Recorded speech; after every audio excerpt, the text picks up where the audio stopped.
Hello, and welcome to yet another episode of the International Care Collective, the podcast powered by University Hospitals Sussex and in collaboration with NHS England's Stay and Thrive Community of Practice.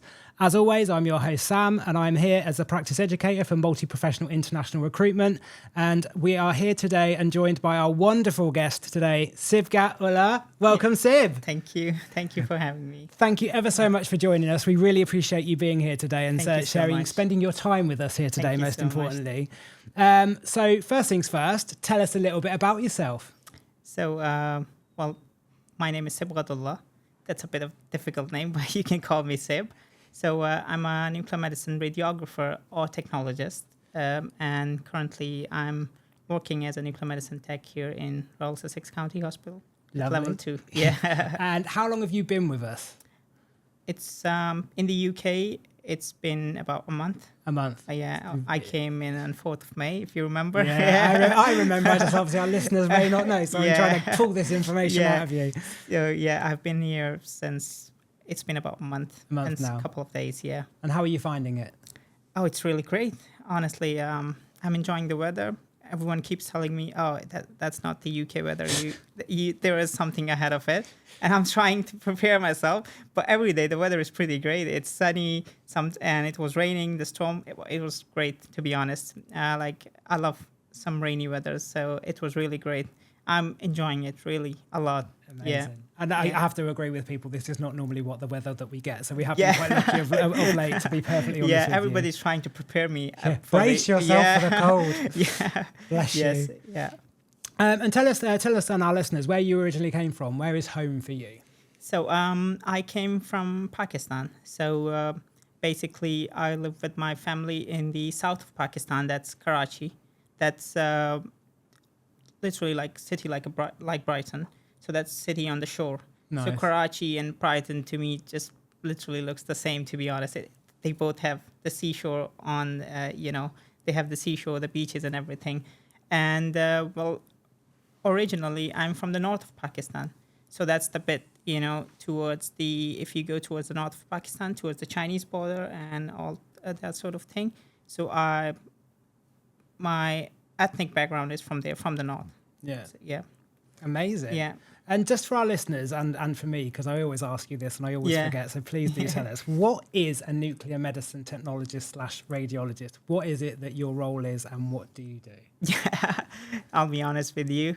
I took the degree because I thought it sounded cool. It does sound quite funny. That's why I'm asking. It does sound like one everybody of those asked really, me, they thought I put some thought into it. But honestly, there was a list of medical technologies, and I thought, this one sounds cool, nuclear medicine. But it's sort of, I'll just put it in a short way.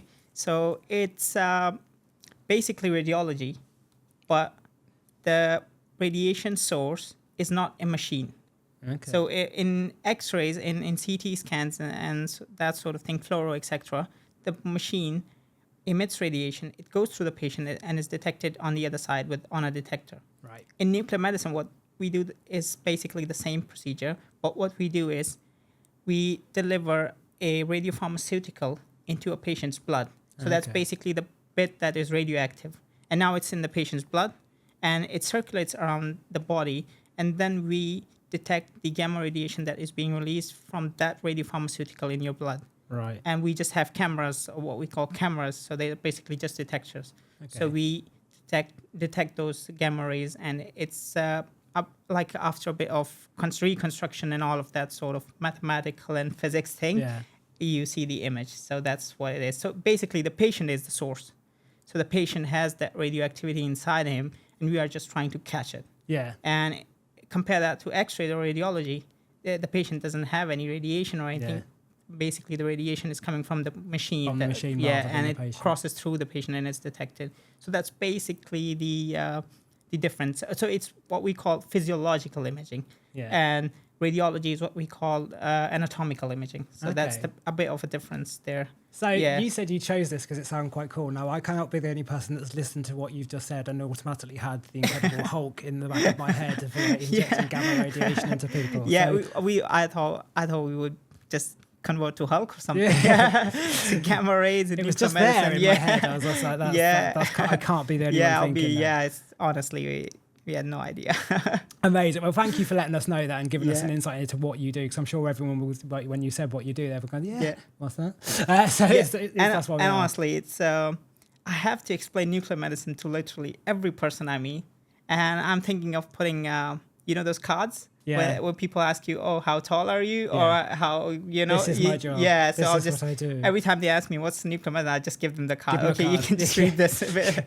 Yeah. Record it with those voice notes on your phone and then just play Yeah. it. It's automatically there and ready for you. Because everybody asks it, and I mean, honestly, nobody knows about it. And it's common because, I mean, the scan is really rare. Yeah. I mean, the scans, in nuclear medicine. So, I mean, it's not. But it's such a vital part of the hospital system. Yeah, exactly. But like it's say, quite, not a lot it's of people a little to the, what would you say, in the background, working in the background. So people don't know much about it. Still doesn't make it any less important, though, which is why we wanted you here as well. Why we wanted you to come and join us. Yeah. So again, thanks for those explanations. They are really, really helpful. I'm sure our listeners and viewers will find that really interesting. Yeah. Now, one of my favourite parts of this podcast is we ask you to bring something in that reminds you of home, or what your go-to is. If you're missing home, you've had a rough day, and obviously, what is it your go-to? So what have you brought with us? Yeah. Brought with you for us today? So I was thinking for when I got so I was thinking what should I bring to the podcast? To the listener. Decisions. Yeah. So I was thinking about it for a long time, and then I thought, okay, so I'll show it to you. Yeah, please do. Yeah. So it's rummage in your bag of joy. Yeah. It's basically it's a big thing. I mean, it's a prayer mat basically. Nice. So so this is, I mean, you might have seen them before or not, but this is what it looks like. That's really beautiful. That's really pretty. So this is. Well, I mean, I'm not here for a religious sermon, but no, show the camera as well. Show people. So it's a big thing, but I mean, you can just put it on the ground. It's a small thing. You can sit on it. You can use it.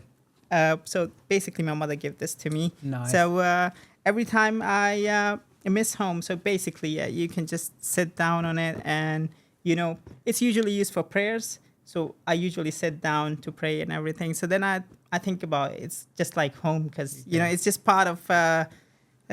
You would say it came from that place, and it came from somebody special, like your parents, your mom. So it's sort of and also considering like the whole journey, what I've been through, like the whole process and everything. Like every time I'm thinking, oh my God, I messed up. It won't happen this time.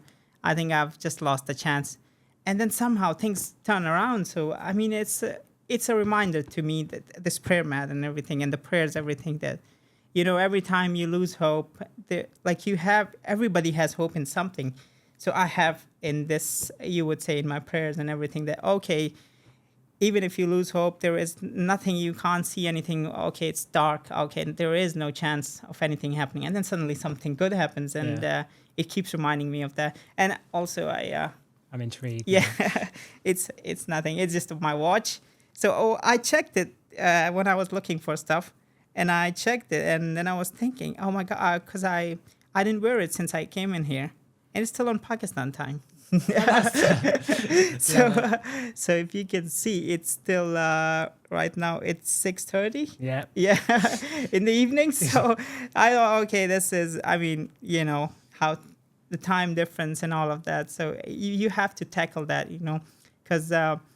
By the time you go home, it's already midnight there, and all of that 4-hour difference and all of that. So you have to, connecting with your family and everything, you have to manage that. And so thinking about this, I just thought, okay, this is. I like the way that you kept it on Pakistan time. Yeah, and it was. I'll be honest with you, it was unintentional, but to me, I didn't change it, and I don't want to change it. I don't know why, but. I thought it would be a good thing to share. So, do you know what? I would personally, if I was in your position, I would probably keep it as well. It's like a very old school go-to, but still a very prominent now thing for yourself. Yeah. Especially. So when I look it up, it's just like you feel like you're still home. Yeah. Yeah. It's the same time. It's nice though. And but then you pick up your phone and it's a different time. The reality is, that's the point. Yeah. So I mean, thank you for bringing those with you. And I mean, like the one reason I like people bringing in these things is because I think originally, and tell me if I'm wrong, but originally you'll come in and it will have kind of like for you in your head one reason for bringing it, but actually there is so much more to these items and these things that you have. Yeah, I mean, to the common eye, it's just a carpet, it's just a prayer mat, it's just a watch and everything. But I mean, it reminds us of the time that we were in, like the watch. And the prayer mat reminds us of where we were, you know, when we sit on it on the ground. So we think like, okay, we used to be on a position like we were really down in our mental capacity too. We were really down, and you know, there is always hope, and there's always, you know, good things happen. There you go. Yeah. There's a takeaway. There is always hope, and there's always good things that will happen. Yeah. Please take that don't away. lose hope. You know, that's never the point. lose hope. Yeah. There's I always mean, I'm positivity. you would say, the living example of it. Because I would say, at some point, I just thought, it's finished, but it's not. It's not. It's never finished. It's never. Life what's the finds a saying? way. It's never over until it's over. Yeah, and life finds a way. So yeah. So many sayings that you could get in on that. I'm trying to be Shakespeare on this. You're doing better than I am. So fair play to you. Well done. Yeah, thank you. So let's start at the very, very beginning.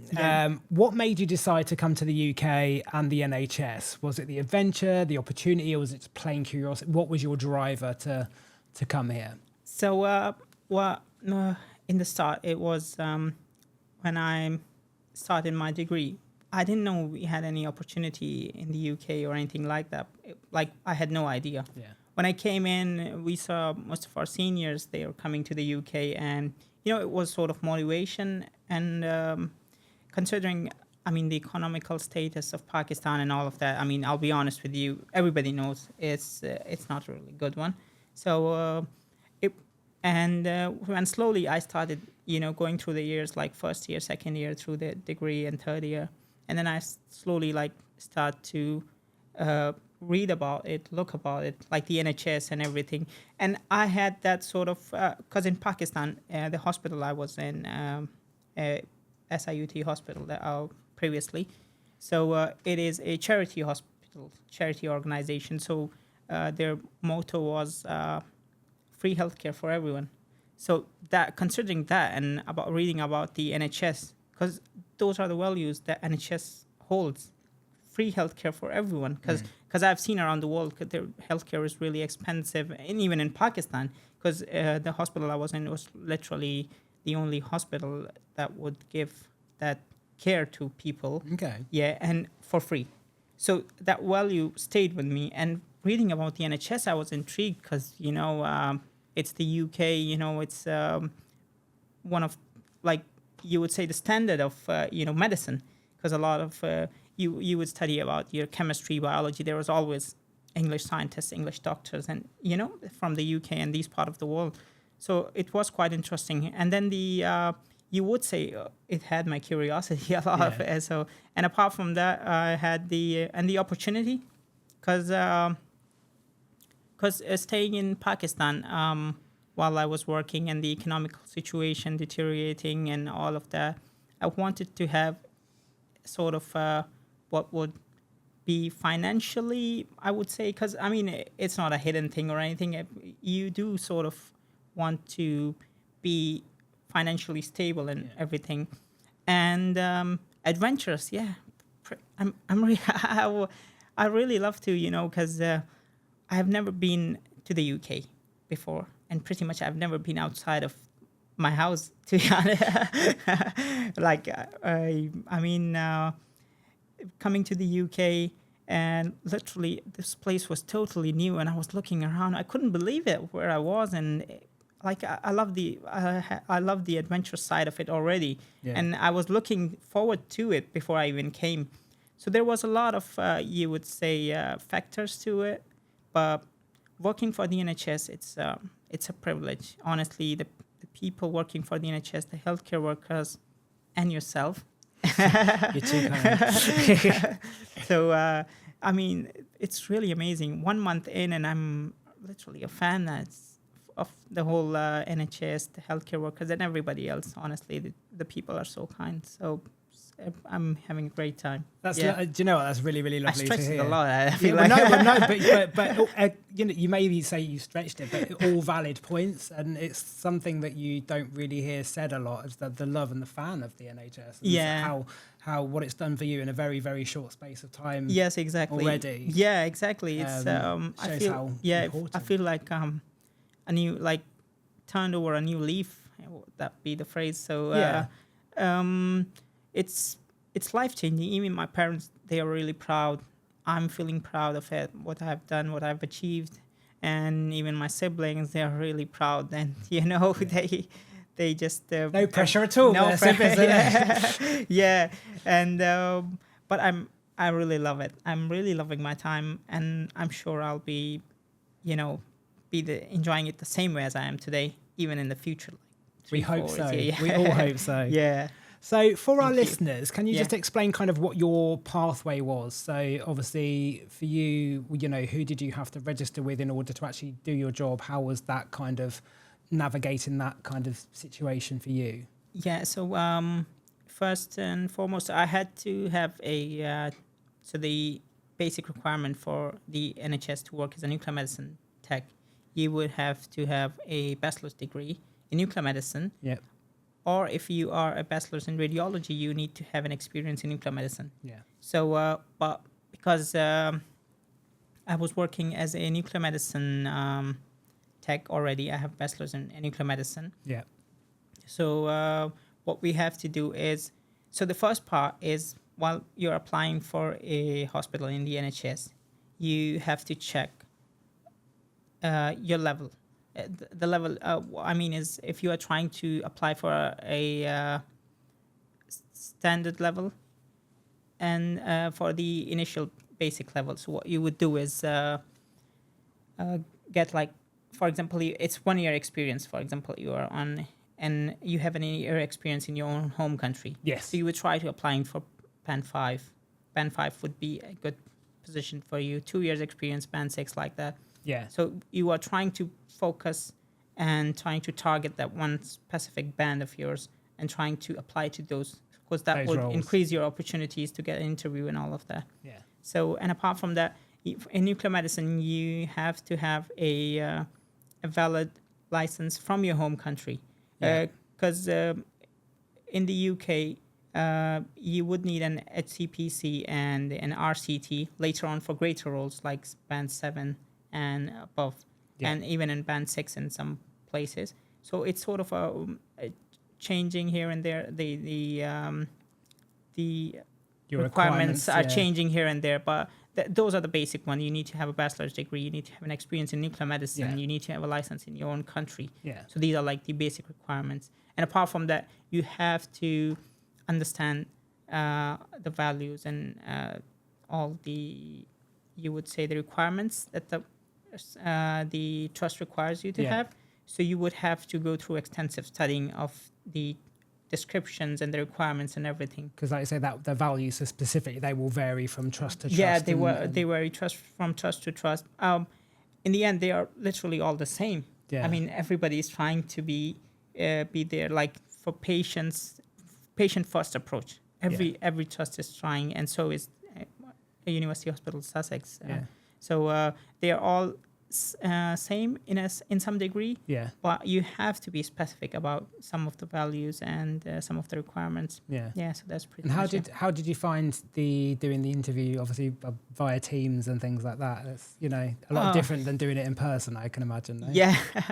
So the thing is, first you have to tackle a lot of problems. With an online interview, you have to have like sort of the first thing that you would face is internet issues. Mm-hmm. Oh, that's terrible. I'll let you know. Everyone's favorite. I'll tell you. If you check my interview date and check the status of Pakistan politics in those days, what happened is they ousted the prime minister on the sitting prime minister in those days. And what they did is they put another. I'm not trying to be political here, so I'm just trying to give you a situation. Because I'll be honest with you. So it was terrible. So what happened is they ousted. Yeah. Sorry, yes. They ousted the current sitting prime minister, and then somebody else was put in as prime minister. So now the previous prime minister's followers, the party, they started doing protests. Yeah. And to tackle that, the government, the sitting government, what they did is they turned the internet off. On the day of your interview. The whole week, and every day. So I know my name. I know my interview date, and every day I'm praying, please God, please just this once, just praying. For 2 hours. Yeah, just for 2 hours. Just turn it on back. Just turn it back on, and I hope the followers go back and the protests are finished. Oh my God! Every day I'm thinking, okay, then what I did is I got 2 phones, my own. One was I think my father's, I guess, and then I had this internet devices, the portable ones. Yes. I had all of them set up on the table, and I had put on turn on the internet on all of them, and I've connected to my laptop. So if one drops out, the other can pick up. Okay.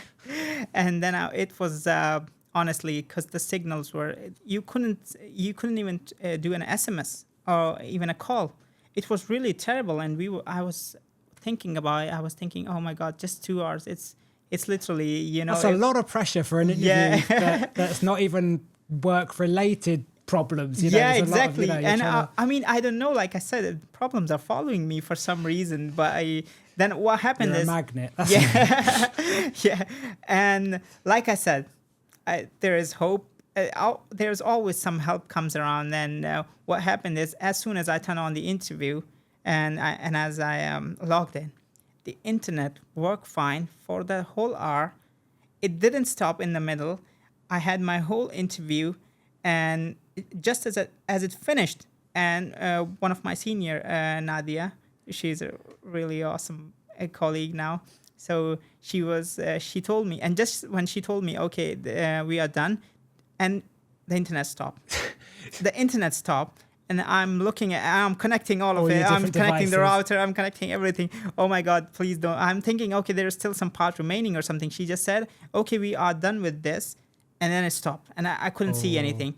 Okay. And then I'm like, oh my God, what's happened? So then I'm trying to connect everything. And then as soon as I saw a text in the Teams, she said, oh, it's finished. If you have any questions, you can ask us. So I said, no, I don't have any question. What are you talking about? After all this, I might have questions. No, I'm fine.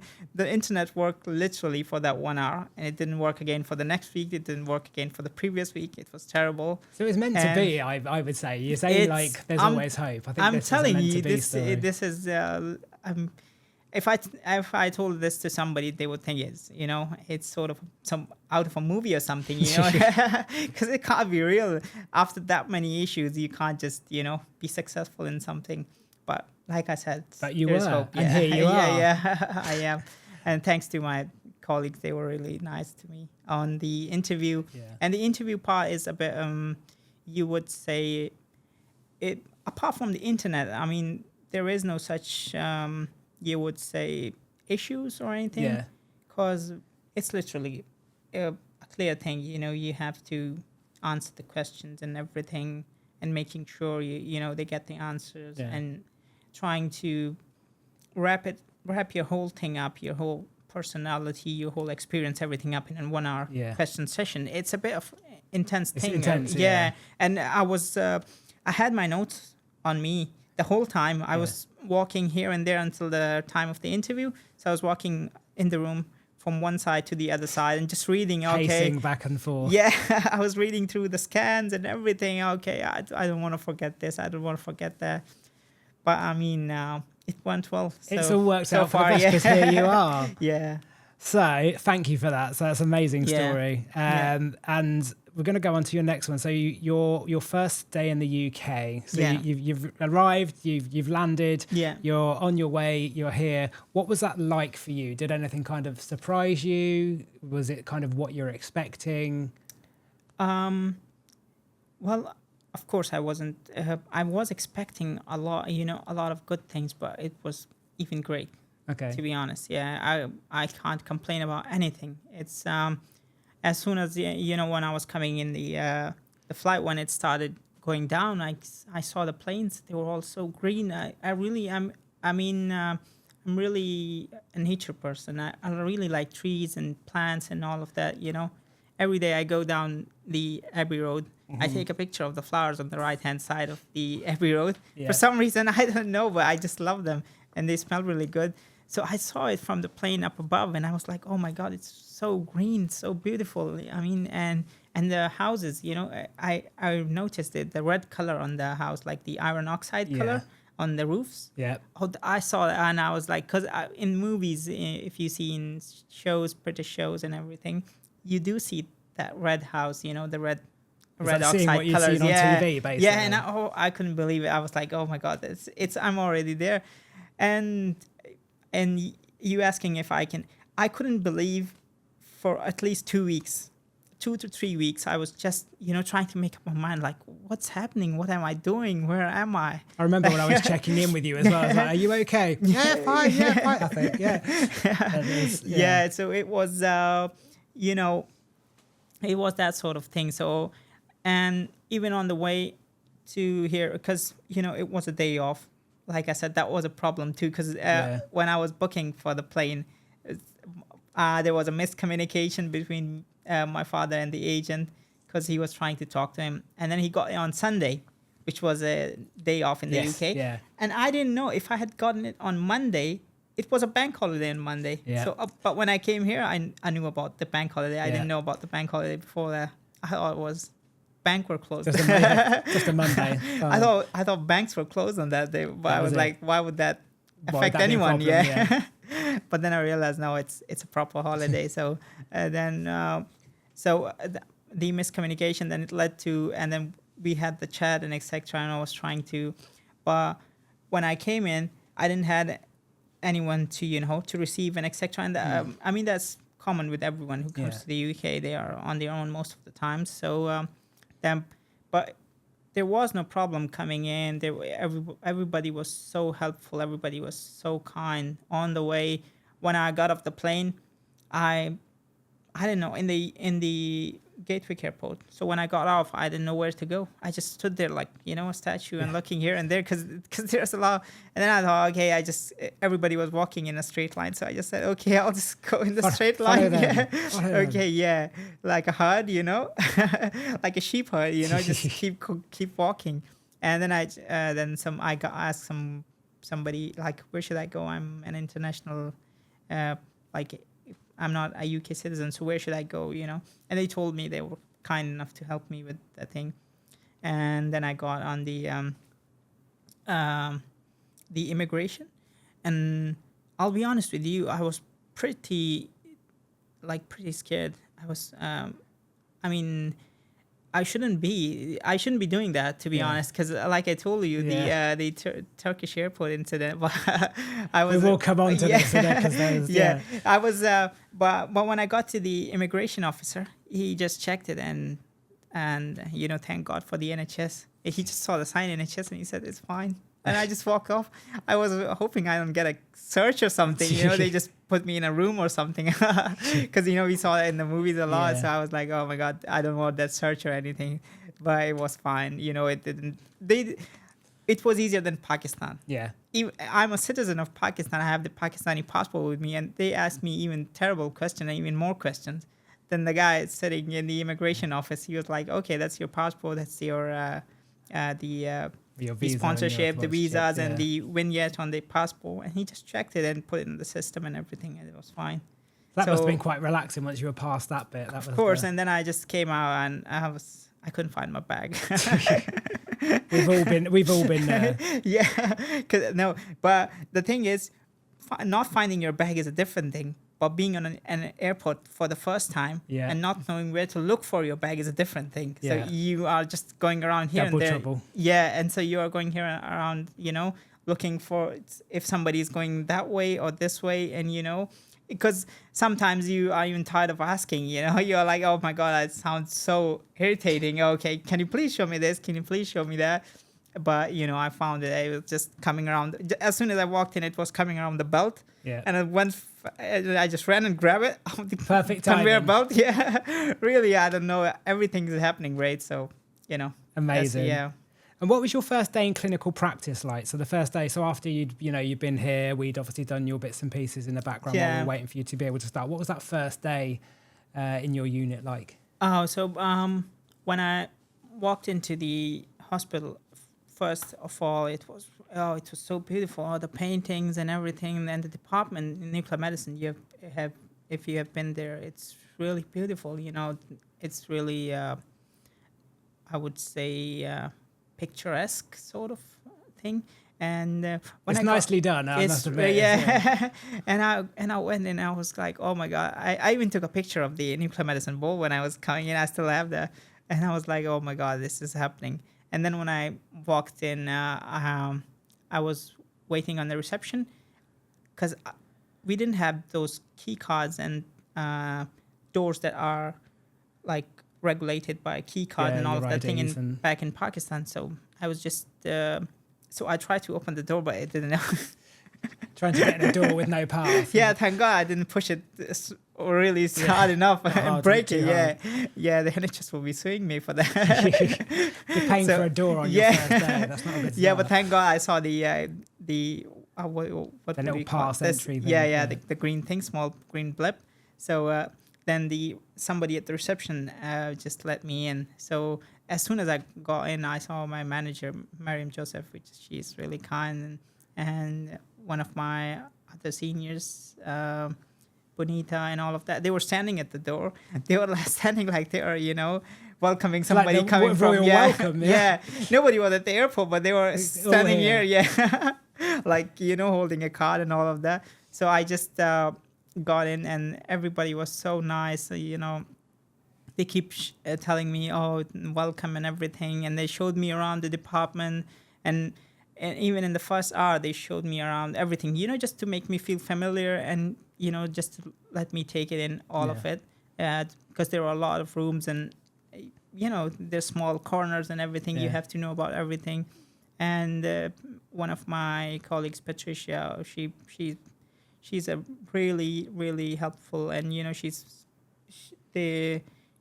on paper, she's my mentor, but she really is my mentor. Yeah. So she showed me around the whole rooms and everything, and it was really great. So the first day was amazing. And then I had to, take a look at the machinery and the whole scanners and everything. And there were patients that day, but they took their time to show me around, to make me familiar with everything, the whole processes and everything. So it was really great. I found it really interesting. And some bits and pieces were a bit different than what I was used to, but in a good way. Yeah. And for a couple of days, I had to, stand at the door every morning so somebody could let me in. So you could get in. Every morning I would just stand in there, like, at the reception door.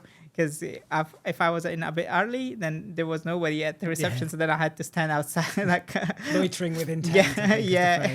Yeah. So, then it was pretty much every day. It's really great. Yeah. Nice. Yeah. Amazing. So obviously it sounds like you've had a lot of support already, and like I said, we'd known each other before you started because obviously we had that core. How important for you personally was that not just the call that we had before you arrived, but like how important was all of that pastoral support that you had before you'd even left home?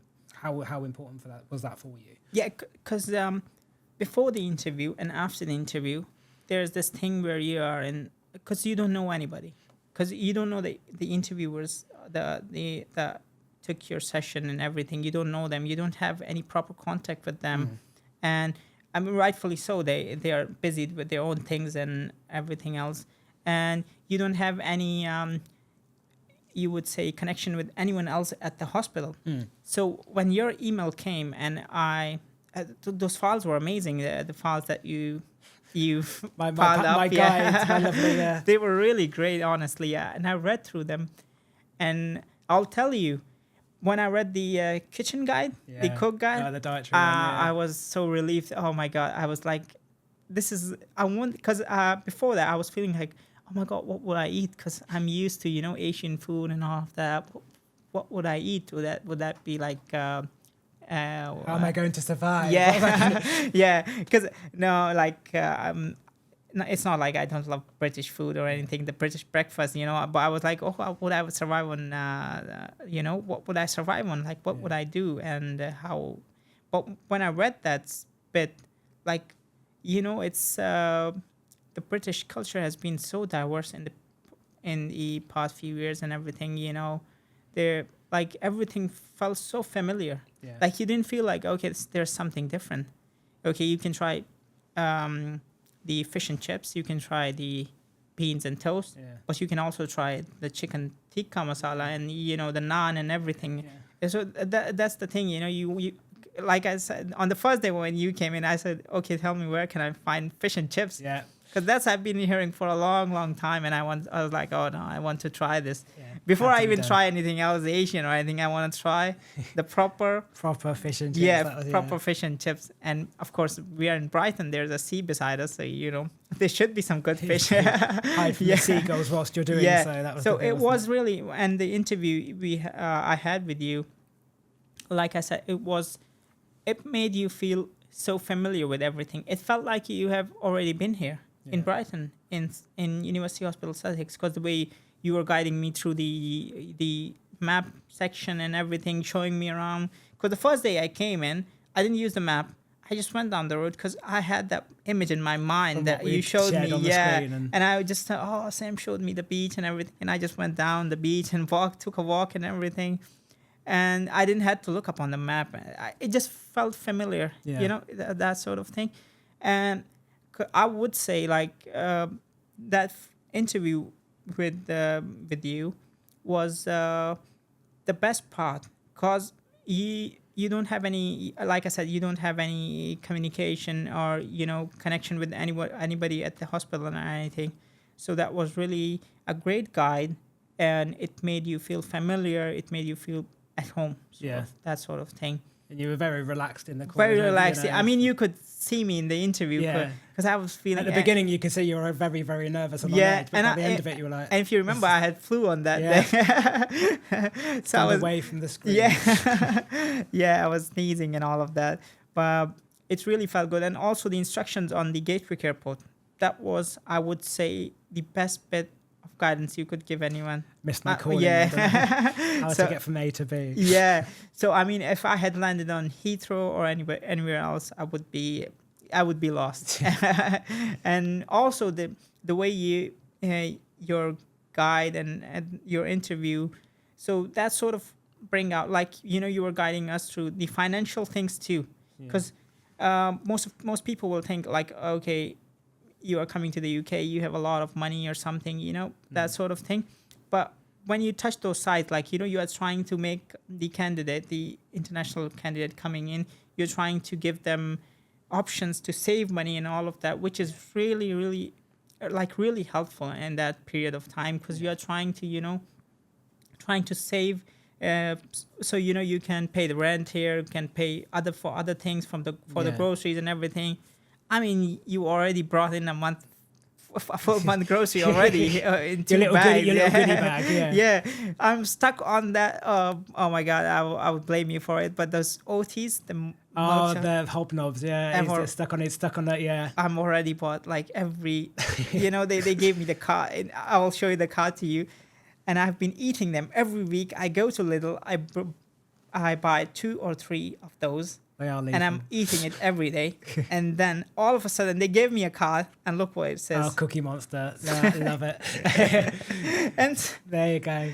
I just feel like everything is connected. It's That's amazing. Yeah, like connecting the dots or something. And I was like, oh my God, I need to stop eating so much sweet things, Everything in moderation. Exactly. You brought one. That's not your fault. You did a great thing. And now I'm just stuck on it, like, addicted. And now you've got a nickname out of it as well. So exactly. I don't know what's happening. So I've been eating those. And so you want to save that, save some cash on you, have that sort of, like you said, if I had gotten off at Heathrow, that would have cost me £200 or something like that. But when I got off at Gatwick, that cost me, like the train ride cost me 12, 13, something like this.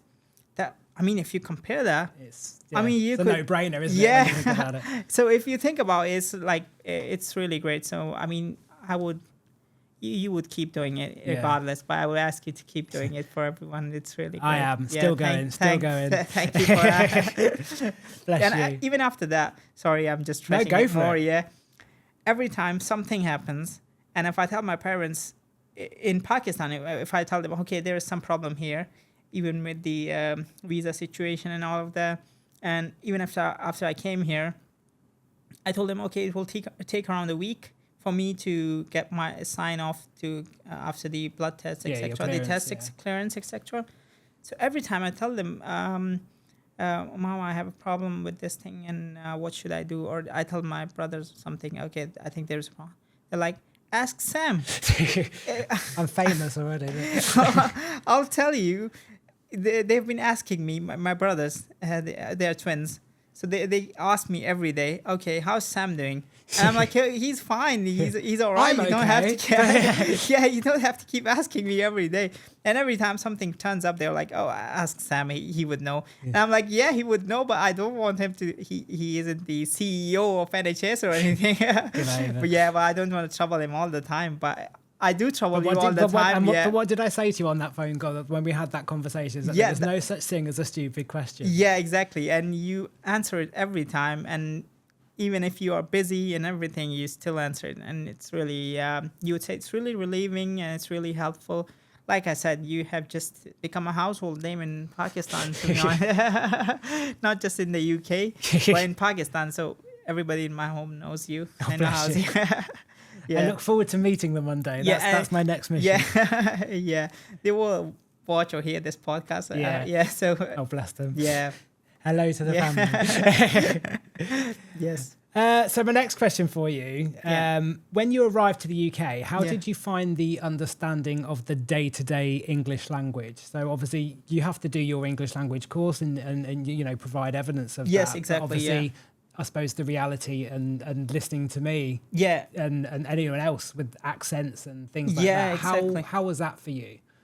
So I would say I was a bit lucky because I had got my what you call an English proficiency certificate. Yeah. But before that, since 2017, I've been watching football a lot, and I hope there is no Liverpool supporter in the room, but I'm one. Yeah. So I've been for a long time. I've been watching football, Liverpool football, and the Scouts accent. So the Scouts and the Scousers, and I got you would say just familiar with it, and then I keep watching it every time and every interview, and even the players that are coming from abroad into the Liverpool team, they have gotten hold of that accent, and they are speaking in that accent. So I will watch those interviews and I will watch Liverpool all the time and, don't miss any interview and everything. And a bit of more like, Man United or a bit of, you would say, like other teams, even Brighton, etc. So I would catch up on the Premier League all the time. And then what happened is, so that was lucky for me. Yeah. Because coming in, if you understand Scouts, I think you would understand the other. I know, I love it. I love the Scouse accent. I wish I was born with it. But I'm sure there's some Newcastle supporters and some Geordie accents as well. That might be your next one. But. Yeah, I don't know, but I know they chant too. I don't know if it's allowed to say it or not. Possibly not. But I really love it. But it's good I that love something the Newcastle that accent. you love, i.e. football, has enabled you to kind of utilise that and actually listen to these accents. Yeah, exactly. And kind of... Yeah, so I was lucky in that regards. And apart from that, you watch shows like, British shows. For example, I hooked up on a lot of... I know I sound... When I tell somebody, I sound like I'm like a 60-year-old British man or something, because I would tell them I watch a lot of Monty Python. Yeah, so proper old school. So Monty Python, I don't know how I got hooked up to it. Monty Python, and there's this... Rowan Atkinson's had a show called... I forgot the name. Blackadder, yeah, exactly. Oh, thank you. Yeah. So Blackadder, and then Rowan Atkinson. I was thinking Mr. Bean. I was like, he doesn't speak on that, so it can't be that one. And how, if you tell somebody who is Rowan Atkinson, nobody would know. But if you tell somebody Mr. Bean, they would know. Straight away. But I know him, Rowan Atkinson, and then Mr. Bean. It's really, I don't know, it's strange. I work in strange ways. I don't know. But again, you found things that you generally enjoy. And Yeah. you've utilised it for more than just one Yeah, thing. and then I got. I've been watching those, and because that's a sort of, you would say, the British upper class accent, sort of that sort of thing. So, and I really enjoyed it. I really loved listening to it. And then I started watching Scottish shows, TV shows, and movies. Specifically James McAvoy and all of that. So that accent. Oh, I started loving those two. So I was lucky in that regards. That I didn't have a problem when coming into the UK.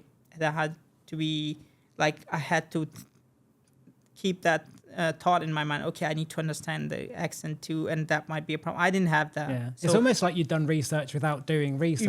Exactly. So it was unintentional. So unintentional research. We like that kind. Like back in 2017, I didn't know I could be in the UK. Like I started my degree in 2019. And I was watching football and all of these things in 2017 and before that.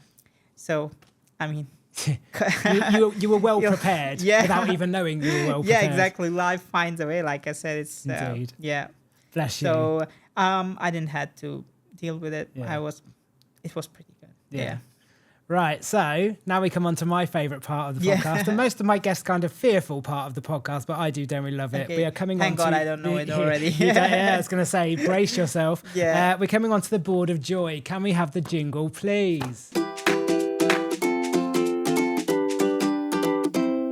So, behind you there, you have the board of joy. So you've got all of these cards that are kind of staring at you.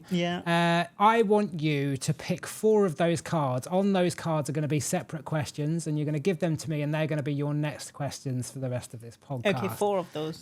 No pressure. So feel free, reach out. You can stand up if you want. Be careful. I don't have long arms, but I'll try.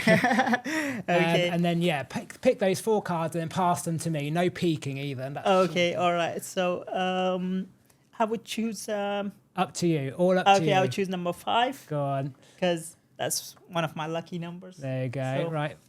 Pass that over. Okay. It's like the card trick you were trying to. Don't look at it. And number 6. Because that's the number in the NHS. That's my number 6. So what else? Feel free. Go random. Okay.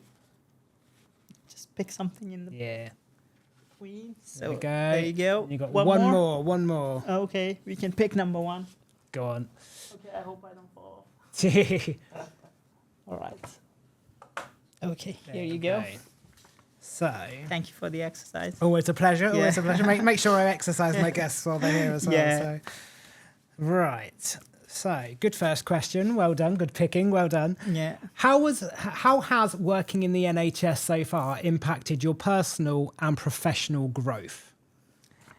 Okay, that's sort of like an interview question. I've already had that already. I wonder where I got that from.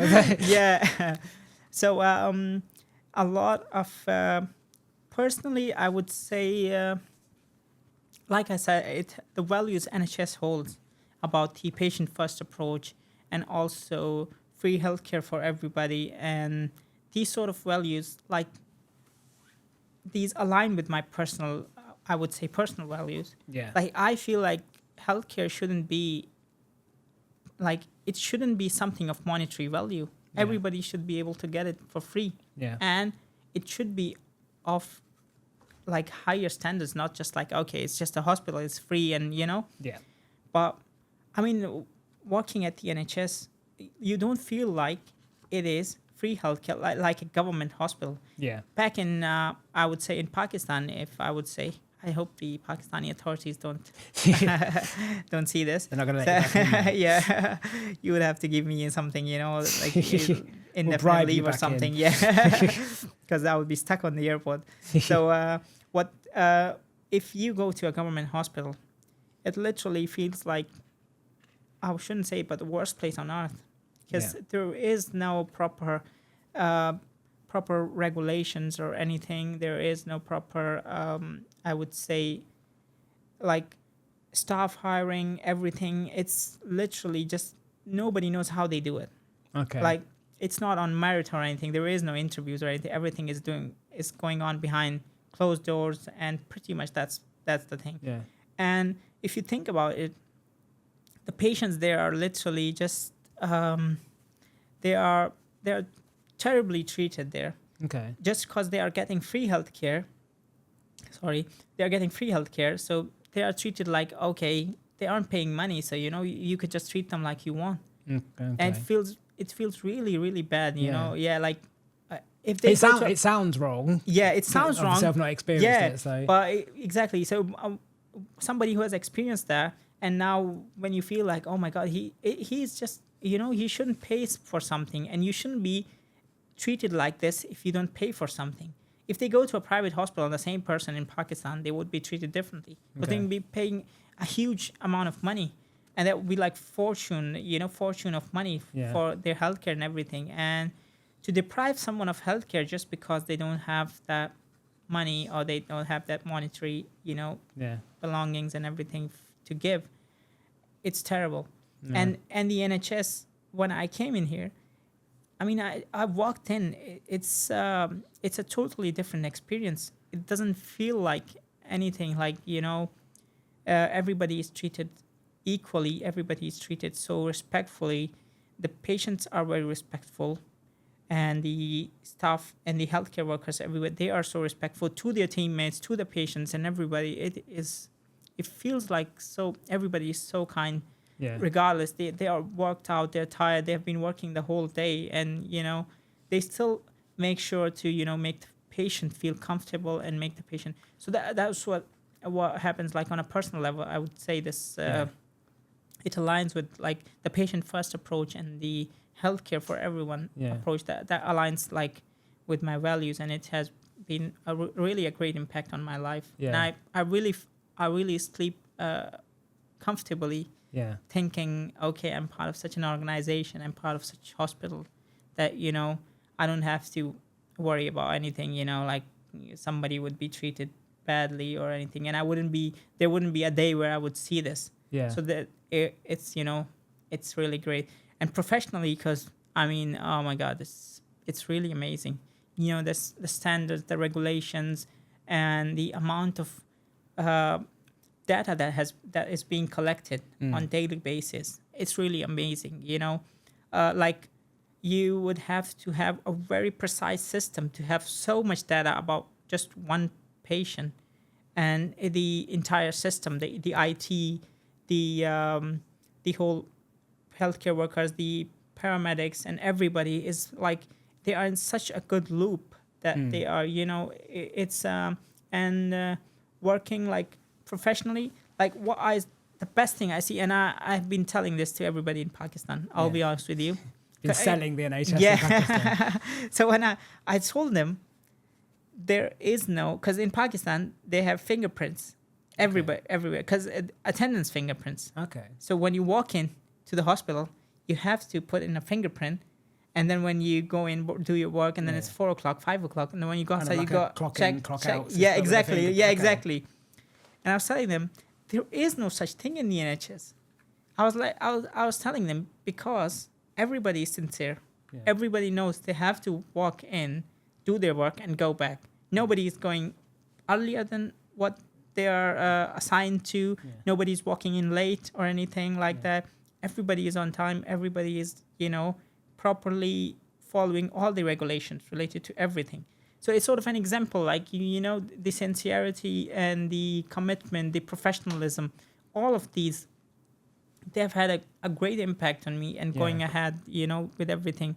And I keep, this has been a great learning for me, everything. Like, from, you could say, like, having the patient at the reception, from there to his whole procedures, the whole scans and everything, and until we let him go, let him free, like, oh, okay, you can go home now.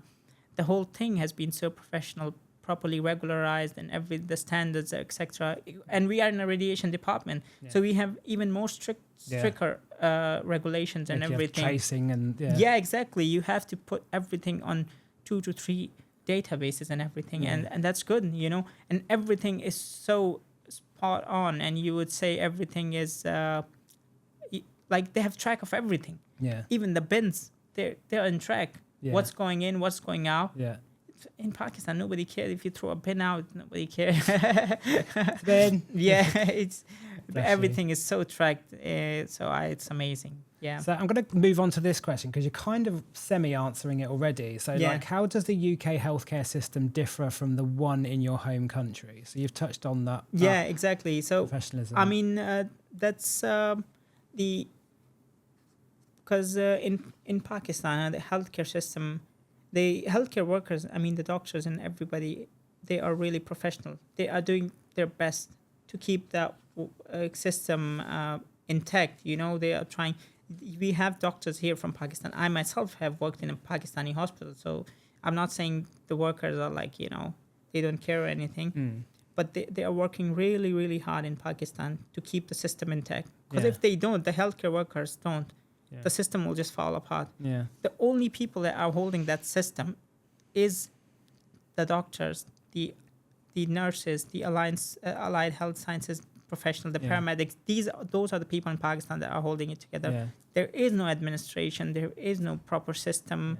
There is no IT. Not all And that obviously sort you've of worked thing. in the system as well, so you have the experience of this Yeah, as exactly. well, so they are trying really, really hard to keep that system intact. And but it changed to this. And when I came here, of course, here it's the proper administration, the proper professionalism of everything. That had like how the NHS works, how every hospital works, and how every hospital in the country is connected. I really, really love this. Yeah. Every hospital in the country is connected in a proper, like the patient has an NHS number. They have the hospital number and an NHS number. Yeah. So you can track them down. You can track their record and everything. And I've seen they have records of like a long time ago. They had their tests done. They had the scans done from long time ago. And you can see and that you and can see, you can still see that. So it's really, really great. I mean, if you touch that. And apart from that, the staff is really, really helpful. Everybody is so helpful. Everybody is so supportive. Did you expect that, or was that a surprise for you? It was sort of a surprise because, I mean, you don't expect a thank you in Pakistan for working. Somebody won't tell you, oh, thank you, Sib, you helped me today. You helped me today. They would assume you are already thanking yourself because we are paying you. Yeah. So that's already the thank you. Yeah. So, I mean, that's what you would expect. But coming here, everybody is so supportive. You help somebody with something so small and they will just be so gracious and so, oh my God, thank you. And thank you so much. You have been really helpful today. That keeps the spirit up. Yeah. At the end of the day, when you're going home, you think about it. You think like, okay, I did something good today. Yeah. Somebody was happy. You helped somebody and one of your colleague, one of your mates, they were really thankful. And that makes you sort of... It's amazing how something, I'm going to say something so small. So it's small. not, but it is. Yeah, exactly. I mean, So, because we know about this because we have been through, like you would say, a system where all of this was, this wasn't considered normal. Like here it's normal. In the UK, it's in the NHS, for example. Everybody is really, really supportive, and everybody, they are trying to help you. They are trying to keep the system intact. So that's the... Amazing. So you've picked really well here because all of these questions link really well together, and this isn't my doing at all. So well done for this. Your next question is, obviously you've only been here, like we say, just over a month and a bit now. Yeah. How do you see your career progressing here in the UK? Yeah. So, since I started and since I've been getting hold of the whole NHS system, like from the whole, you would say, the databases, the patient management systems, the administration, our managers, and all of that. I'm like everything that I'm trying to get hold of it, like trying to understand the system. So, because professionally, if you are part of such an organization, if you are part of such professional and such, you would say, like really impressive system, then you could learn those things and you could progress later in life. If you are someplace else, you take that experience with you. So when I came in here, my first thought was, okay, I need to understand the system. I need to understand how it's happening. Everything is happening. How it works. Yeah, how everything is working. And it does help. It does help a lot, of course. I mean, if you have that sort of experience, like you would say, like the whole NHS, you would say the NHS way of dealing with their patients. Yeah. You want that experience in your life, you want in your professional life, because if you work any place else in the world, even in Pakistan, I would say if I went back to Pakistan, I would be doing a lot of changes in my department, in nuclear medicine. For example, if I went back to the place I was working in, I would be doing like 100 or 150 changes to that place. Like literally a lot of the things would be, just to sort of, make it, because this system is successful. My point is that, so I want to learn it. I wanted to be part of my career. I wanted to be like, so I can change something in someplace else. Like, for example, back in our country, I could change that system and it would be, because this is better. So we would be, having that patient first, that respect and that diversity, inclusion and everything among the colleagues and even patients and ourselves. So that would be like, that's what I'm hoping to achieve from this institution, from this organization, the NHS and University Hospitals Sussex. Amazing. So your final question, see, they've not been too bad, have they? It's not been horribly bad so far. So, and this is quite a fun one, actually. So well done again. Now, again, it's only been a month and a half, but what was the biggest challenge you faced when adapting, or whilst adapting, I should say, to life in the UK? Now, this can be personal, this can be professional. It's completely up to you. I'm going to leave that open for you. So, like, personally, when I came in, the first trouble I had was, of course, you need some food to survive. So I started, like, I don't know how to cook, to be honest. I just know how to cook tea. I've tried. I did. I was very privileged to be given a cup of Pakistani tea. As you said. It was. I brought some with me, so I made it, and that's the point. So I could make tea. You could fry an egg. You could, just eat with a bread or something. Make. You say that you haven't seen me cook. So So when I started cooking, it was really terrible. I was, because I didn't know. So you have the non-stick pan, right? Yeah. So the non-stick pan, you shouldn't be using a metal spoon with it. Yeah. I didn't know this. It took me a while to... Whose pan have you ruined already? I started to notice it when my pan was turning white from the... So I started noticing, why is my pan turning white? Like, why is the steel from... What have I done? Then I called one of my colleagues back from Pakistan, and I told him, like, what's happening? My pan is turning white. I didn't want to tell my mom because she would be angry. I was going to say, what are you doing? I like the way you bypass the trouble. Yeah, exactly. And she told me, what are you using on the pan? And I sent her a picture of how I was cooking or something. She was like, what are you using on that pan? I was like, a steel spoon. She's like, you are scratching that thing off. You are, oh my God. You don't have a wooden spoon or... there's a silicone one. Yeah. And I said, oh, I have it. Mom gave it to me, but I thought, what's the point? I can just use the spoon. She was like, no, she gave it to you because giving you cooking lessons. Yes, I was like, no, I've already scratched it off. So, I'm waiting for my next pan. Yeah. So it was a bit of a trouble because in Pakistan we eat a lot of flatbread, like naan. Yeah. So naan is very common, and you eat it with a lot of. If you want to eat anything, you eat curry, you eat something roasted, you eat something barbecue or anything. Naan is a part of it. You you put pluck a part of it break and break it. Yeah, that's the whole thing. Yeah. And now I came here and I'm like, okay, I have never made naan. I've never made bread before. I don't even know how to make dough. You know, how would I make it? And I was scared. And then I went outside and, so I went to one of the stores here, the local stores here, and I was looking. And then I found some frozen naan and frozen, breads and tortillas and all of that. I was like, oh my God, I'm saved. I'm saved. I wouldn't die hungry today. So I wouldn't be sleeping hungry tonight. Oh my God, I was like, this is great. And the other thing about about Brighton is I was lucky enough to find a Pakistani Indian Asian store just right here, and it was really great. They have 2 branches, and you could find other stores as well that sell Asian stuff, spices and everything. And I went inside and I thought, oh, I'm in a Pakistani store. Yeah. Honestly, because the spices and everything, they were literally food from home. Yeah, exactly. Basically. Yeah.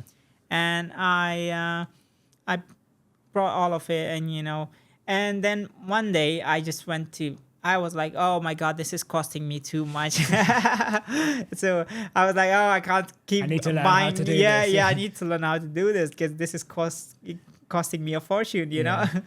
And then I brought in dough, I brought in flour, a 10 kg bag. You bought a bit. Oh my God. Didn't do it by halves even.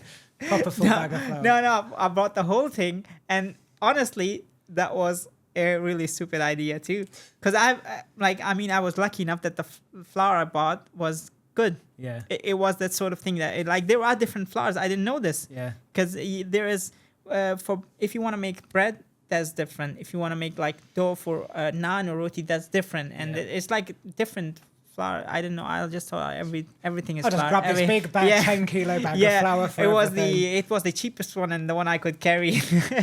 I just picked it up because it had a handle. I'll be honest with you. I'm laughing with you, not at you, just because I can actually picture this happening. I'll be honest with you. I'll be honest with you. The other flour was you say quid, right? Pound is quid. Yeah, okay. I love saying quid because I hate saying pound. I don't know why. Because that's the unit of weight. And then, so that was 20 quids. And then I looked at the bag and I was like, 20 quids. Oh my God. I had the cash with me, but I was like, no, I don't want to spend it. What if it turns out bad, Yeah, I was like, oh my God, I would have lost. You're sharing your flour in your Yeah. So I would be giving out, to everybody. So then I just... Happy Tuesday, here's some flour. Yeah. And then I looked at the other bag and it had a handle on it. I was like, oh, this is good to carry too. And I just looked at the price. It was 10 quid, half the price. So I was like, oh, I think I should carry this. Half price and a handle. What and more could you a have? handle, yeah. I mean, they were costing me 10 quids more and without a handle. So that was a bad deal. You could imagine my grocery skills just by thinking I'm looking at handles and prices, comparing handles and prices. So that was the sort of thing so that was challenging a bit. Yeah. And I still can't cook rice. Honestly, oh my God, it's you are not alone in this. I cannot for love nor money. Oh my God, I'm so However many times angry. I'm shown as well, I can never I'm do it. standing in the kitchen, I'm so angry every time I cook the rice. It's burned from one side either, or it's very soaky. Yeah. There is no in between. Yeah. And then there is I would say one of the flatmate, I would say, in Sussex House, Vivian. Oh, she just came in from Nigeria, I think so. Yes. Yeah, and she was cooking, and I told her, please help me with the rice, because she cooked rice. I saw her cook rice, and then she helped me cook the rice, and then she helped me again cook the rice, and now I'm gonna go tomorrow and knock at her door to help me cook the rice again tomorrow, because she's off tomorrow. You already know your schedule. You've got a schedule. Yeah. So she will be off tomorrow, so I'm gonna go and ask her in the evening. Yeah. And she's a really great help. So like I said, everybody has been so helpful in this process, even though there are bits and problems here and there, and you face things that are difficult. But in the end, and then I made the dough. I came home with the flour, and then I made the dough, and I put more water in it, so it was all watery instead of being. So I was looking at the texture, and it keeps sticking to my hand, and then I called Mom and said, "It's sticking to my hand." she said, you have put too much Too much water. water. Put You need more to flour put in." less. Yeah. And then I put more flour in it and everything. Oh my God. The first time was terrible. And then 2 to 3 days, and I'm already a chef now. I'm cooking Practice them makes around. perfect. Yeah. Yeah. You should come down sometimes. I'll let you know how am You're I doing making it. us all hungry here at Collective Towers. I'm not going to lie. I think Yeah. everyone's stomach's starting to rumble now. Yeah. So that was the sort of thing, like the initial, you would say, struggle you face. Yeah. And apart from that, I didn't had any trouble with, like I said, the accent was fine, so I didn't Yeah. had any trouble with it. And really, pretty much everything was easy. And also, a lot of the things were helping, like the University Hospitals Sussex giving us a bus pass, which was really, really great, because the first month, you don't know anything. And I just keep climbing on buses, and then I go anywhere and just stand there. I'll just go to Olstein and I'll just stand there and look at the bus, because I don't understand which bus is going where. Because they turn around like this and then they come that way. And I'm thinking, oh my God, what's happening here? Like I was lost on the way here. So I just keep getting lost for some reason. I'm waiting for the day that I get a text message saying, I've ended up in Newcastle. How have I got here? Yeah, I was thinking I should go visit, like I want to go to Liverpool because, I want to watch the team. I've been, so that is like, that's the adventure spot and the wish, like I didn't know I would end up in the UK and everything. And look at me now here. And I'm trying to think of going there, watching a match or something, but hopefully, so that will happen. I'm so going to be helping you plan that journey just for everyone's benefit, I think. Yeah. So your mother doesn't hunt me down when she comes here either. She's got back already. It's fine. No. Bless you. Yeah. So, my brother also. Oh, sorry. Go for it. My brother always, because there was a test match happening of South Africa and Australia. Yeah. And every day they're calling me, "Have you gone to the match? Have you gone to the match?" I'm telling them, no. It's not like I'm just living beside the stadium or anything. They know, but That's they the just assumption, isn't it, yeah. though? But they just teasing me. They are watching it they love on the telly. They love it. They love cricket a lot. They love it. So they're watching Test cricket. So you would know how much a person would have to be crazy about cricket if they're watching a 5-day test match, a cricket match that goes on for 5 days, and then it ends up in a draw. It's really, I don't know how they do it. Yeah. I'm taking it cricket's not your thing, so No, I love to play. I have been playing it for a long time because it's common in Pakistan. Yeah. But watching it, I don't know. Your honesty is infinite. So loving yeah. Yeah, well, I mean, you could say the same about football, but I mean, it's 90 minutes, it's not 5 days. I'll give you that. Exactly. And there aren't like 5 to 10 ads in between. You true. can't just watch it all together and just finish it in 90 minutes. Job done. Yeah. Yeah, so that's the thing. Bless you. Yeah. So there you go. Those were your 4 questions from the Board of Joy. That wasn't too bad, was it? Thank God I got through it. You got through it. Yeah. Bless you. So we're wrapping things up. We're coming to the end, sadly. But I've got a few more questions, which again we ask everyone towards the end of the podcast. So obviously there's been some recent changes visa-wise from a government perspective. What impact do you think these latest changes will have, and what limitations will they have with regards to people's family members coming to join or wanting to join the NHS from overseas? Do they impact you in any way? Well, so far? I wouldn't say they are impacting me right now. No. As of now, because of course I'm on my own. So I wouldn't be saying it would be impacting me, but I guess a lot of the NHS workers, for example, most of them are international recruits, and they're coming from countries, nobody want to leave home, honestly. Nobody want to leave home to go to some place like far away from home and, being alone and have to do everything on our own when we could just be freeloading, sitting on the couch and eating everything mom made. It's really a pleasure doing all of that, God bless mom. And so it is a hard decision to make, honestly. You are excited, of course, but it is a hard decision somewhere in between. So, I mean, if, for example, like I saw the recent regulations going on, so they are asking like, okay, so before that, the spouse visa, for example, they didn't need any the English proficiency and all of that, which kind of makes sense. I mean, they wouldn't need it because, I mean, they aren't doing a job here or Yeah. anything. They are here as a partner of someone Yeah. who's already doing a job, Yeah. who already knows how to speak English. So Yeah. that's why he's here. Yeah. So it would get difficult because, I mean, not everyone is getting that quality education in all of these countries. They are coming here for Yeah. that quality of opportunity? life, that Yeah. opportunity, that they are trying to get that. So a lot of the people who came here and learned the language and everything, I encourage people to learn it beforehand because Yeah. I mean, if you are going to some place, you need to speak that language.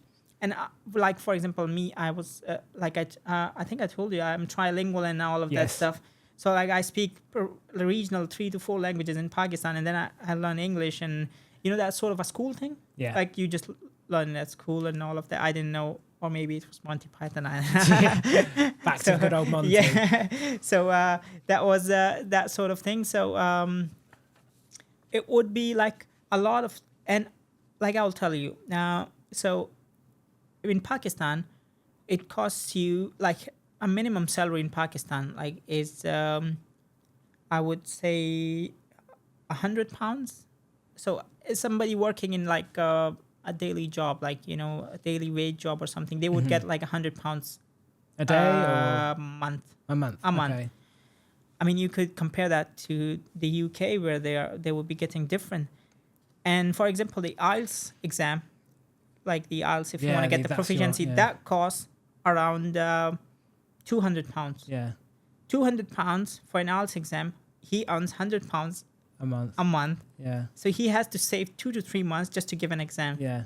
And I'm Because you've got sa- to live off that £100. yeah, exactly. And now you have to save it like for some months and etc. And then you can give the exam. Yeah. Now the point here is, of course, if you are coming here for a job, I'm saying you have to do it. Yeah. You have to have an English proficiency because Yeah. exactly that's the point. But if you're talking about the spouse and everything, that my point is, then if they, for example, they fail the exam. I mean, you don't fail it; you just get a lesser grade. For example, Yeah. you can get band 7 because that's Yeah. what they are requiring. Yeah.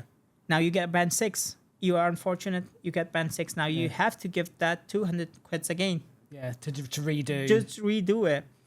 So it's I mean, you could imagine if somebody's salary is like half of what you pay. Yes, like double of what you pay for IELTS. You can imagine like how the country situation is. Yeah. And I'm sure that the other countries like the Far East Asian and the African countries are the same. Yeah. I'm assuming so. And that's why they are coming to the UK for that Yeah. better opportunity and everything. So things would get a bit complicated. It'll make I it would more difficult. Make it more difficult for them. But I do support like people learning the language, Yeah. because if you are coming to the UK as a healthcare professional, for example, Yeah. as I see myself, you have to deal every day with every kind of patient. There are people because we had a patient the other day, like a couple of weeks ago, I guess. The patient had hearing difficulties. Yes. And all they could do was understand what was coming out of my mouth, like they could read my lips. Yeah. So I forgot what they had like a label on the alarms. Yeah. So they would understand my lips moving. So it was really great. I was amazed, like how like, I do you mean, do yeah. that? And I was thinking, oh my God, if I talk to him, I have an accent, then I don't know, how would he understand me? Would he understand my lips moving? Yeah. Like, I don't know. He has been trained on the British lips, you know. He knows the British lips moving, Yeah. so he would know. And then I started speaking to him, and thank God he understood me. Yeah. And he understood me really better Perfect, than yeah. my other colleagues. So I was like, oh, thank God. Oh my God. I was so relieved. Yeah. So that sort of thing, I mean, you would get all of this especially in medicine, you would get like all sort of people from all walks of life. Yeah. And then there are patients who are unable to speak. They are literally like, you could hear them, just the murmur sound and all of Yeah. that. And then you have to understand what they're saying. Yeah. Because Like you say, especially in healthcare, because especially this is in vital. yeah, this is vital because you have to understand what they are saying and all of that. But apart from that, it would like the regulations and everything would make it very difficult for everybody in the internationally. It Yeah. would like make because a lot of the NHS worker, for example, are Yeah. made of the are made up of a lot of international recruits, which like they play a vital role in it. Yeah, And hugely. yes, and it would make it difficult for them to survive. Like, okay, they can come alone, maybe, but they have to have their But then family. would you want to do that? This is the thing. Yeah, I mean, exactly. there's not everyone that wants to be able to do that. And that's why we wanted to ask this question. Yeah, to and gauge. exactly, yeah. And they can't stay alone here. And at some point they would just have, like, if, for example, if their partner or their parents or anybody, they couldn't come. Now, at some point they would feel like, it's just, there is no point, like I'm alone here. Yeah, exactly.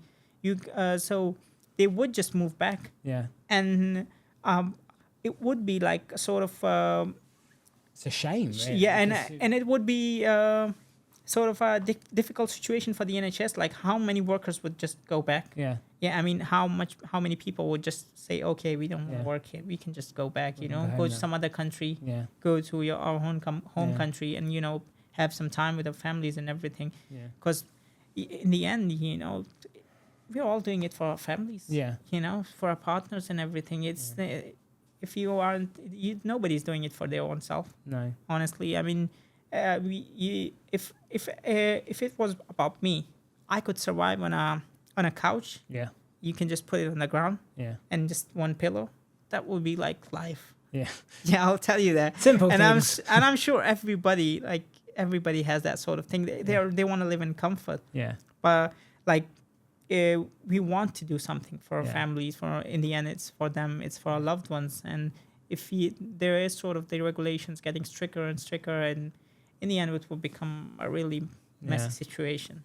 It's true. I don't want to be political or anything. No, but I mean, it's why we asked this question, because everyone's going to have a different perspective on this. Yeah, and exactly. I think that having it from someone that's in that position like yourself, that is going to be able to give that honest. And I thank you for your honest answers, because that's what we ask it for. Is we want to see these, because who am I to tell or say what this is? Yeah, exactly. It's about how you guys feel about it as people that are coming over to help. And, so I mean, that's the point. It's like, it is financially, it is, a lot of the things are playing a great role in it. You aren't getting quality. I was lucky enough to get an education where I was able to speak English, understand it, and I was exposed to such media and everything, that I was fortunate enough to learn the language properly. And, through, it doesn't matter if it was TV shows, movies, or your school or everything, but not everyone has that opportunity. Not everyone in those countries, for example, in Africa, in Asia, in Far East Asia, not everybody has that, I would say, opportunity, or has that luck. I would say. So it would get difficult. Yeah. Good choice. Yes. Well, thank you for those, honest answers. That's what we're after. Yeah. So we're nearly there. I've got two questions left for you. Yeah. We're going to start getting a bit reflective, as we like to do at the end of the podcast here. Yeah. So if you knew then what you know now, what would be the one piece or the best piece of advice you could give anyone else considering doing the journey that you have into joining the NHS? Okay. Yeah. Tricky question. Yeah, exactly. So, one piece of information. So, your best piece of advice. What would be Sib's advice to joining the NHS from overseas?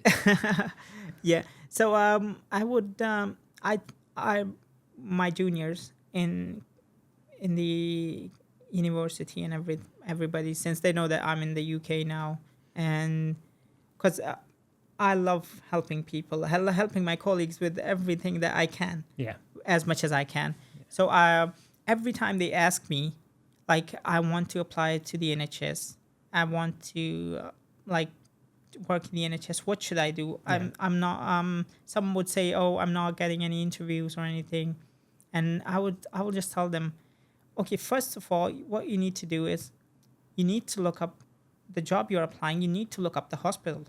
Yeah. You need to have that information on the job description. It's literally the values, the job description, everything is available on the track platform, for example. You can't miss it. No. So it's there for a reason. It's there for a reason. So I keep telling them, like, I don't know if everybody reads it or not. Yeah. But I keep telling them, okay, you need to read that. you need to go on the hospital. You need to go on the hospital, for example, the website and everything. Yeah. You need to check out the process they're going through, and you need to read through the values and everything, and you need to understand. Like when I was looking at the University Hospitals Sussex, I looked up through the whole thing, like, how many hospitals are there? I forgot it now, I'll be honest with you. How many hospitals are there? How many patients are they entertaining every day and over the years and everything? The whole numbers. Background, So it is sort of, to like, you need to evolve into that system. You need to, like, you would say, like, melt into that system. If you want to be in some place, you need to understand it fully. You need to be inside it to understand the system. And then you would be able to write your applications, your supporting informations and everything properly. Yeah. You would look at it the way like you are working in it. Yeah. Comparing so it's like absorbing that information, like you would say, like, how would it, like, what would you do? How would you do it? Yeah. That's what you want. Yeah. So that piece of information would really help you. And also looking at the, like, where are you, where the city is and everything. For example, you are moving to Brighton. Yeah. Now you want to look around Brighton, like, how is it? I didn't look it up properly because you already helped me. I was going to say you were quite lucky. But if you remember, I already checked it. I checked on the city and everything. But of course, you gave me a proper, a proper introduction to the city and everything. I just knew, okay, this is the county, this is the city, and there is the hospital. I checked it on Google Maps and everything.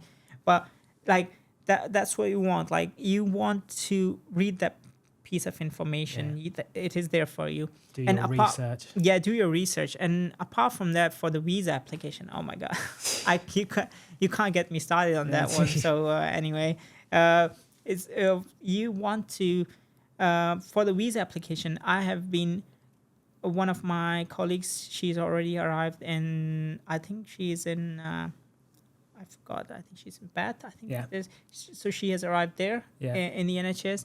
I guided her through the whole process of the visa. And one of my other colleagues is already arriving. So I've already told him, okay, you need to have this in your bank account, this much amount. You need to have this for this much period of time. Don't mess this up. Okay, and don't... You need this documents. You need to have this and this documents. You want to feel safe when you apply for the visa and etc. Like I said, these things are expensive. You can't, if you apply for them, you not just only like lose your money, because these are non-refundable things, they don't refund you or anything. And also you lose a job opportunity, which is really terrible. Like, you worked hard for it and now you don't have it. So I keep telling them about the visa application. You need to read it. You need to read it properly. And it is just a teeny tiny bit of information that, you miss out and then you have trouble. Because some of my colleagues helped me, but they didn't help me in that way that I wanted it to be. Like, I tell them, okay, £1,270. That's the figure. You need to learn that figure, and you have to have that in your you have to have that in your bank account for 28 days, and just make sure you don't dunk it on any day. And just keep it more than that. Alone. Like, leave that alone. Just make sure it's 1,400, 1,500. Just leave it alone. Because the visa application checks it, and after that you can use it. Of course, you can use it for the rent, etc. in the UK. So it's basically your own money. So just keep everything in one bank account. It would like save you from all the trouble that's coming up. And apart from that, pretty much everything else, I would say it's been the process is easy so far. Apart from the visa. Everything is easy. For example, track, NHS, the trust, they really help you with everything. But because of your research as well. You've done your intense research. Because like, I tracked troubles, a lot of troubles. Like, I had the dunk on the first day. So I didn't know if you apply for the visa application today. So this is now. So they won't count it from the day. No, that's not it. So the day before that, it's day number 28. So I didn't know this. I knew that after I got into trouble. So that's the day before is day number 28. So now they start counting and to the back. Okay, so that you applied for the visa today, and then they start counting 28 days before that. So yesterday would be the 28th day. Yeah. And then they go back, and the first day, until the first day, you shouldn't be going down 1,270 pounds. Because it's a very specific amount. Specific amount, yeah. That's how much you need to spend your month. Yeah. Because you are already being employed here. Yeah. So they know that you are being employed here. So Yeah. you would get the next month pay.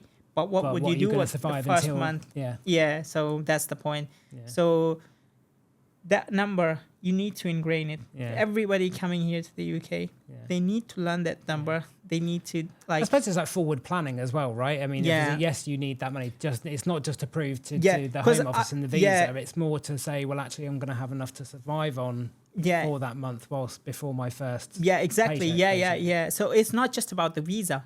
Yeah, exactly. Like you said, it's not just about the visa. It is the amount that will help you. Yeah. There's a method to the madness. Yeah. There's a reason for it. There. Yeah, exactly. So it is. You would have to use it afterwards, like I did. Sorry about that. So about the rent and everything. Yeah. And before that, the visa application and everything. Before that, like when the COS came in. Yeah. You should start saving. Like you should start saving that amount already. Yeah. Because I started saving it, and then what happened is there was a surge in the Pakistani economy for some reason. Because of course I was coming in, so they had to do something to stop me. Jinx you at some point. So they wanted to keep you, Sib. That's what it was. It was all a ploy to keep you there. Yeah. So it was. So £1 was 360 Pakistani rupees at that time, and I saved in like 1,270 exact. My mistake number one, you shouldn't save the exact amount, and if you want to save the exact amount, just convert it. Just get your currency converted into pounds and save it. That's even better. If you're saving it in your own currency, then you have to think about all the dips and all the sort of things happening to the economy, and then you have to become a financial analyst. Every day you are watching business analysis and O&A and all of that. Oh, okay, the rate drop. It's a good point, though, you sound like a Bitcoin influencer, like all of that time. Like you're telling, oh my god, it's dropped, and it's raised and everything. I was like, what am I doing? Who am I? Yeah. Am I applying for finance or something, or that sort of thing? So it's a good point though, because I wouldn't have thought of like saving in your own currency and then kind of looking at it that way. I wouldn't have thought like peaks and so it jumped to 360 to 380. So 20 rupees doesn't sound much, but when you've got a bigger amount, when you got a bigger amount, so it was like a difference of like 40 to 50,000 rupees, and that created the difference. So now I have to start again. So now that thing happened, so now you have to start again, saving again. So like you now have to spend 28 more days on that amount and everything else, because so save more is what you're saying. Yeah, exactly. You have to save more for that, and it makes sense. You need to, because that money would be used, like we discussed. It would be used in your rent, your everyday life, your groceries, and everything for the first month.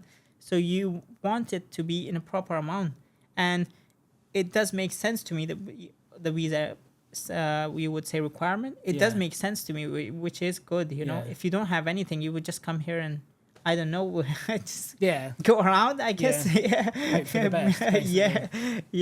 So that's the sort of thing you have to have pre-planned information on that and that sort of thing. So research. Yeah, research, and just make sure you save for it, because of course you are moving. It's common knowledge.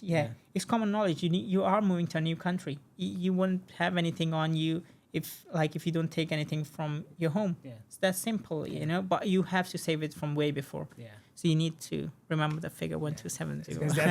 That's ingrained in your head now. I can exactly. See it, I would. There were sometimes. Have you seen the prayer beads? The prayer beads. Yeah. So I would just sit down and do 1270. It's your new prayer. Yeah. Bless you. So we've got the final question. The final question for you. Yeah. Thank God. You said that because it's bad. It's a personal one, so there's no right or wrong answer to this. Oh, okay. So when do you feel it's right for someone to stop being referred to as international? So like we say, internationally recruited or internationally educated staff member. When do you feel that is the right time for that to be kind of removed from you? Yeah. So doesn't have to be either. Yeah. So there is an option to keep it as well, just to throw that in there as well. Exactly. But it's up to you. Yeah, and like I've never think about this before, to be honest. There is a thing like how long can you be an international recruit? 'Cause you are part of for example, you're part of the NHS for so long, and you just keep working here. You can't be like, international recruit all the time. Yeah. Then at some point you are part of the country and everything. Yeah. But I mean, if you think about it, like for example, the UK government gives you an indefinite leave. You lived so long here, and they're like, "Oh my God, this guy isn't leaving." Just we can't get rid of him. Just he's just working here and he's just being here. So just give it to him. But I mean, the way the NHS, I would say, culture is, you don't feel it. Honestly, you don't feel it a bit.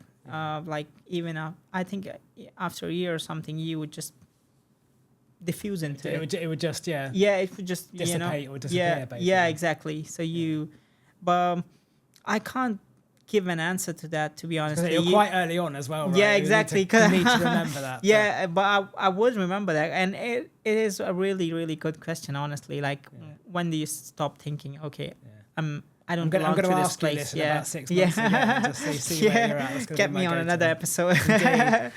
Follow up. Indeed, follow up. Return of Sid. Yeah. So that's the point. Like, but I would say, like, for you keep your identity at some point. Like, you are from someplace else, and you would say that. But I would say, like, personally, I would want to respect the culture of the place I'm living in. Yeah. For example, here in Brighton, I would respect the culture and everything, and I would try to, get hold of it. Sorry about that. That's all right. It's getting off. Sort your earmuffs out. Yeah. So, I would say, like, you try to learn that. Like, I have been doing this my whole life, pretty much. I belong to the north.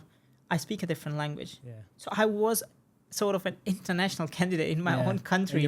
I came from the north to the south, and the south, they speak a different language. Yeah. So it just came to me because I was going to school, and then I started learning it, and then I learned it. Urdu, that's like you could say the communication language across Pakistan. Like you would say English. Yeah. Like if you are going around in Britain, like for example, there's Irish, there's Welsh, there's Scottish, and then there is English. Everybody understands English. So that is the sort of thing that Urdu has in Pakistan. So everybody understands Urdu. Okay. So then there was the province I was in. They spoke another language. So then I have to adapt to that. So that I have to learn that. But nobody was asking me to do it. I was just doing it because for my own thing. Like I wanted to be on the level, on the same page as anybody. Like not just the patient, just everyday life. I love to speak it and everything, and that's the sort of thing. So you do have your identity and everything, but I would say the way NHS is, the way the culture works here, and the NHS culture, like the way everybody is so supportive and everything, you just start forgetting it. Yeah. Honestly, you don't feel like, at some point, like it strikes me, like, where am I? Yeah. Like, that sort of, I would say, have you watched the movie Memento? Yeah. Christopher Nolan? It is the guy. I haven't, but I can see director Ed is nodding in the background for everyone there. Yeah, so Memento is like the guy, he has, I don't know, somebody has struck him on his head or something. I forgot the plot, but he has a short-term memory. Okay. So he keeps remembering things and then keep losing it. So he remembers it for a moment and then loses it, like loses the touch of reality. So he has to keep notes of everything, like what he's doing. And so he has pictures and everything written. Okay, so at some point, like, I was just sitting right here in the cardiac scanning room, and then I was just like, one of the colleagues, he was explaining it to me. He's a great fellow, Patrick. He's from Australia. Yeah. So he's an Aussie. Yeah. Yeah, he's a really fun guy. So he was explaining it to me, and then I'm looking at the screen, and all of a sudden I'm thinking, where am I? What is this? Honestly, it's like, what's happening? You feel like you're living the movie, no? Yeah. I'm like, where am I? Like, what is happening? Like, I feel like I'm still in the department. Yeah. Like in Pakistan, like Yeah. I'm sitting there and I'm just thinking, oh, like, and then I look at Patrick, and Patrick doesn't look Pakistani at all. he looks different. So I'm like, oh my God, where am I? So it is sort of, I think the initial days, I would say, but I can't say I can properly answer you on this, to be honest. Like, it is a difficult one, and I think, like you say, because you are early on in your career here as well, Yeah, I think it's going to be quite a difficult one to go. I think one of the best answers we've had for this, and I think this was actually sadly off podcast, was it's part of me, but it doesn't define me. Yeah. And I think that was one of the best answers that we had. Yeah, exactly. I can't give you an answer like this. You can again. We're going to chase you like in let's say 6 something months. Stupid off of me, but not something. So we will chase it back in 6 months for this question. See how it's feeling at that point. Yeah, exactly. But I'm just trying. I'm lucky to be in Brighton, and all of my other colleagues, we are lucky to be in Brighton, because I feel there is a lot of acceptance, a lot of inclusion, diversity in this city than compared to the rest. I haven't been to the rest. I'm not like stereotyping anything. Yeah, so far. But most of my colleagues and everybody, they tell me like Brighton is really good. Like I'm experiencing it. They are comparing it. Okay, no, example, this place. Oh no, I don't feel good here. You know, the people are like this or that. You know, some issues related to this and that. I haven't faced anything like regarding my ethnicity, like racially or anything in the city so far. And I think before choosing Brighton, it was the best decision of my life to, coming here to the UK. But now choosing Brighton, I feel like it is the best decision of my life. It is literally, So it's been. Well, we appreciate that. Yeah, I think Brightonians appreciate that as well. No, it's really amazing. I'll be honest with you. Yeah, no, it's not for the podcast. I'll tell you. Yeah.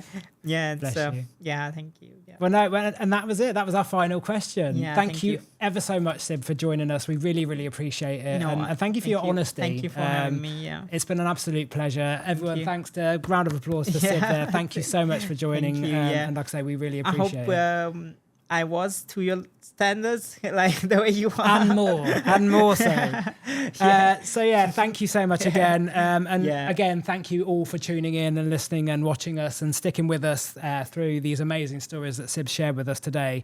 If you'd enjoyed today's episode, don't forget, like, subscribe, share us, leave us a review on any of your podcast platforms where you're listening to us. We would really appreciate that. Please share the love, share the podcast, and share these amazing stories that these people from overseas have come to join the NHS and are helping us all get better on a day-to-day basis.